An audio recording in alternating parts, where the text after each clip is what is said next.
Alors là, déjà, dans la coupe, ce qu'on peut voir, c'est qu'on me parle d'une réconciliation, mais qui est plutôt instable. On peut parler de complications, de difficultés, peut-être aussi à se réconcilier.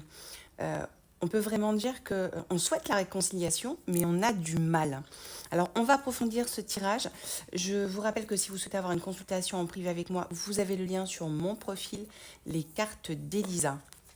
Ouais, on parle... Alors, ok. Bon, parfait. Alors, effectivement, la réconciliation est difficile parce qu'on sent encore des blessures. En fait, c'est comme si vous n'aviez pas encore digéré ce qui s'est passé entre vous, la dispute que vous avez eue entre vous.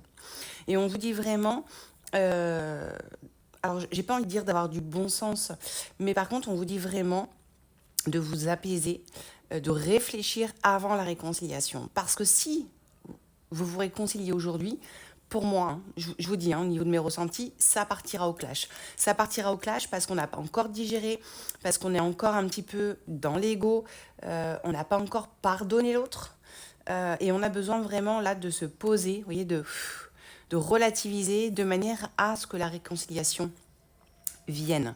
Mais c'est pas encore maintenant. Ok, on continue. Bon, euh, on sent que vous n'avez pas été dans votre relation, ou en tout cas au niveau de la discussion, jusqu'au bout des choses. Voilà, vous n'avez pas été jusqu'au bout des choses. Pour moi, ça a été quelque chose de relativement superficiel et vous n'avez pas tout dit. Et l'autre personne non plus n'a pas tout dit. Donc, je pense que la réconciliation va se faire, mais au moment où vous saurez dire les choses, où votre cœur sera apaisé de manière à trouver les bons mots. Et là, on peut comprendre que c'est pas encore ça. Et c'est pas encore fait, vous voyez. On n'a pas été jusqu'au bout des choses, ça a été très superficiel, et on vous dit vraiment là qu'il va falloir retrouver un équilibre de manière à vraiment mettre en place cette réconciliation.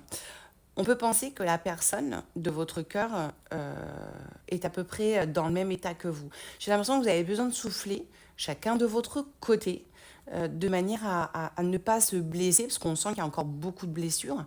Mais en fait, le but, c'est pas de blesser l'autre. Donc on a plutôt envie d'être dans la bienveillance et ça pour moi c'est plutôt positif. Ouais, on est vraiment là, vous êtes séparés hein, pour moi, ça c'est clair et net, vous êtes séparés. Ouais, il y a eu un détachement, vous êtes loin. Hein. Là, on peut dire que vous vous faites vraiment la tête, quoi. Vous n'avez pas du tout envie d'avoir de nouvelles, de vous dire le moindre mot. On est vraiment dans le détachement. C'est une période qui va vous permettre justement de lâcher prise pour mettre en place ce que je vous ai expliqué avant. Ok. Ouais. Bon, par contre, pour moi, il n'y a pas de tromperie. Personne trompe personne. Donc, on est vraiment dans de la stabilité, de la fidélité, moralement, hein, je parle, et physiquement. Donc, on n'est pas dans l'objectif d'aller voir ailleurs. Ok. Donc, ça, c'est plutôt rassurant. Vraiment. Hein. Alors, il faut vraiment que cette vidéo vous parle. Si ça ne vous parle pas, c'est que c'est pas pour vous. Ok. Ouais. On peut parler aussi d'une rivalité. Alors, c'est pas parce qu'il y a la carte triangulaire qui sort que vous êtes en triangulaire. Hein. Remettons les choses dans l'ordre. Pas du tout. Vous êtes en rivalité tous les deux. Ok. Donc, c'est un peu le pot de terre contre le pot de fer. Donc, profitez de cette trêve-là, de ce break que vous faites, de cette séparation, hein, clairement, pour apaiser votre cœur, votre esprit, tout ce qu'il faut de manière à pouvoir discuter convenablement et dans la bienveillance pour cette réconciliation. En attendant, prenez soin de vous, je vous embrasse.